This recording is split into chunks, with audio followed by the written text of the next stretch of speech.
Now on CBS 12 News this morning, the water advisory in Palm Beach County now entering its 7th day, but officials believe the end is near. Hopefully we'll begin restoring people's confidence that our water is getting back to where it should be. What requirements the county needs to meet to finally, or the city needs to meet to finally lift the water warning, possibly today. Plus, another victim from the mass shooting near Miami dies. The new initiative law enforcement is implementing to keep people safe this summer. And it's the face of a young boy charged with a very serious crime. This is a 12-year-old boy accused of shooting at sheriff's deputies.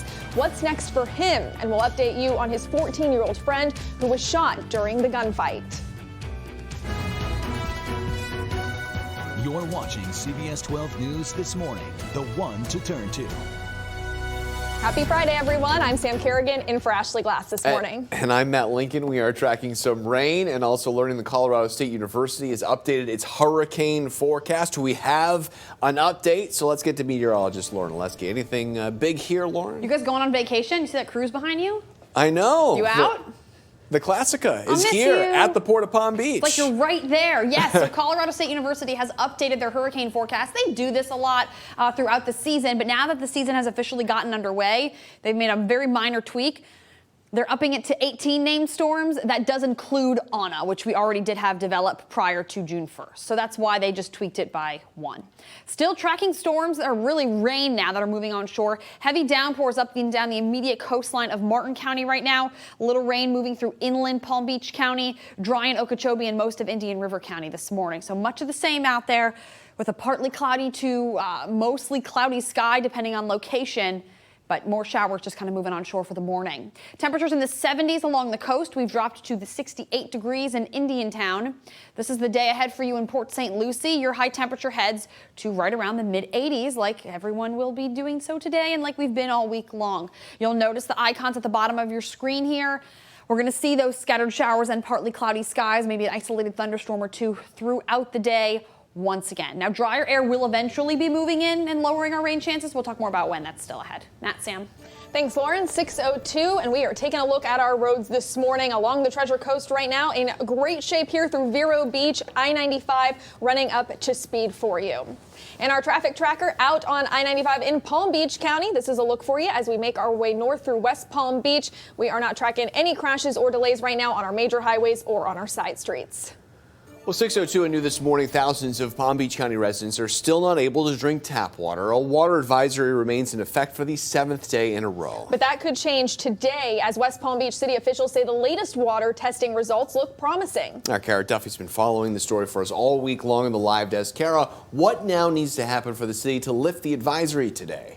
Matt, Sam, before the city can lift that advisory, they need to get the all clear from the Department of Environmental Protection. As far as when exactly that'll be, well, that's still up in the air. So while the city is making some progress here, certainly not the news a lot of people were hoping to hear. Mayor Keith James said he had originally planned to lift the advisory by the end of this week. So today, based off of the guidance they got from local health officials, they apparently told him that the city just needed to submit 2 back-to-back water samples showing low levels of the toxins. The mayor says that was done, but then the DEP unexpectedly moved the goalpost here, saying that their agency would need to do their own investigation before the city could make any moves. We are doing everything we can. We remain in constant communication with them, anticipating that any moment we will get the green light. But it is somewhat frustrating when you don't always know the rules of the game. So what's that mean for the thousands of residents still without water this morning? For now, vulnerable populations, including young children, pregnant women, nursing mothers, and people with pre-existing liver conditions still being told do not drink the water. Again, this advisory impacting people in West Palm Beach, the town of Palm Beach, and the town of South Palm Beach. No word on when they could get the green light from the DEP as to when they can lift it. Coming up in 30 minutes, we'll have the mounting concerns and criticism the city of West Palm Beach now facing over how residents were notified about this issue. Matt, Sam? All right, Kara, so how did we get here? The city first found out the toxins in the drinking water were there on May 5th. from a routine water sample, but they said the levels weren't high enough to take action. But then on May 17th, another sample found the level was much higher, enough that certain people would be at risk from drinking it. Now, 10 days later, the city got confirmation of the toxin and talked with the Department of Health and then issued that order a week ago today. City officials say there's just no playbook to follow here. And here's an important reminder we've been telling you all week. Do not boil the water because it could actually make the toxins worse. You might also notice a slight chlorine taste or smell in your water. The city says this is just a temporary disinfectant and it will not hurt you. But if you are one of those affected by this water advisory, you can still pick up cases of bottled water today at Gaines Park in West Palm Beach from 9 a.m. to noon. So far, the county has distributed 280,000 bottles of water. Time right now is 6:05, and there's also a water problem in Delray Beach. A broken water main caused a pressure issue. So if you're in the area south of North Drive between Circle Drive, Club Drive, and Evans Road, you will want to boil your tap water before drinking it, cooking with it, or making ice. And right now, a 40-year-old water treatment facility in Indian River County needs some major upgrades. But the governor just vetoed a $1 million project to repair the plant. The facility needs new membranes. Those help filter and clean the water so it's safe to drink. But good news here is the county will use American Rescue Plan dollars to get the job done. Again, West Palm Beach and Okeechobee are the only cities in our area that could see this toxin from the blue-green algae in our drinking water. Indian River, Martin, and St. Lucie counties all get their water from the underground aquifer, where algae cannot survive without sunlight. We looked into this all week for you, and you can head to CBS12.com to see some of the tour that we got. All right, 6:06 is now the time. And heads up, if your child is heading out to Palm Beach Central High School today, they may notice more police officers at the school. District says several students reported graffiti in a bathroom stall that included a threat to the school.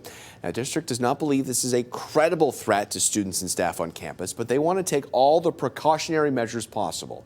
Administrators and school police are working to find out who is responsible.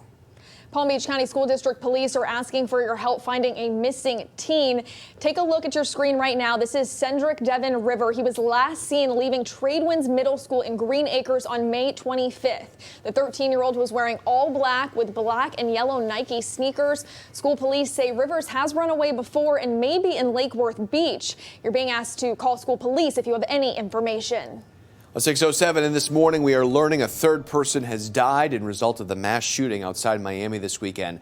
Police identified her as Shaniqua Peterson, a 32-year-old mother. Right now, investigators are still searching for the suspects behind the shooting. They are working to identify a possible second car seen in the parking lot that night.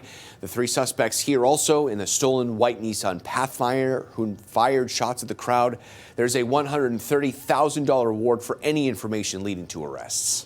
After the series of shootings in Miami-Dade County, police launched Operation Summer Heat in hopes of controlling violence and fighting crime. The 12-week initiative puts more police officers on the streets. Police will monitor social media, install more surveillance cameras in certain hotspots, and shut down any illegal businesses. Look at this face right here. This is the face of a 12-year-old boy accused of shooting at police deputies in Volusia County. It's just north of us. We now know he will be held in secure detention for 3 weeks. CBS 12 News has decided to show the face of this child due to the seriousness of the incident. He's facing charges of armed burglary of a dwelling or structure and attempted first-degree murder of a law enforcement officer. The 14-year-old girl, also accused in the shootout, is still in the hospital. Deputies say they were forced to fire shots at her when she pointed a gun at them.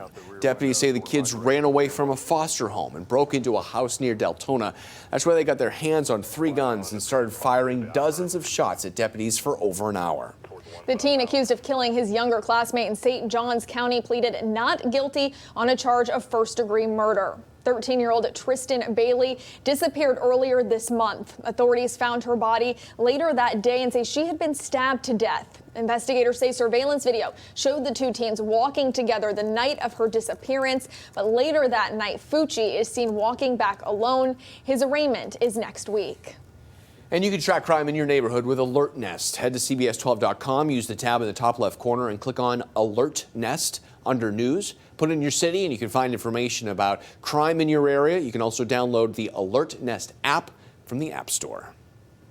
Time right now is 6:09, and you are taking a live, beautiful look this morning at the port of Palm Beach, where you can see it there. The Bahamas Paradise Grand Classica cruise ship returned. The Centers for Disease Control and Prevention approved the ship for a 2-night round-trip test cruise later this month from the port of Palm Beach to Grand Bahama Island. And Governor DeSantis once again criticizing the Centers for Disease Control and Prevention over safety protocols for the cruise industry. He accused the CDC of discriminating against kids and breaking state law by insisting that passengers and crew get vaccinated. This coming after a federal court mediator declared an impasse in talks between the state and the CDC to settle the dispute. 6:10 is the time right now, and it was a graduation speech switch-up. A high school valedictorian going viral after she ditched her approved graduation speech, the controversial bill she took to the stage to talk about instead. Plus, a story of survival. A local 20-year-old woman spent weeks in the hospital battling COVID-19. Her family's message to anyone who might be hesitant about getting the vaccine. That's coming up in 10 minutes at the COVID Alert Desk. And waking up to some rain once again this morning along our coastline. I'll let you know when drier air finally moves back in next.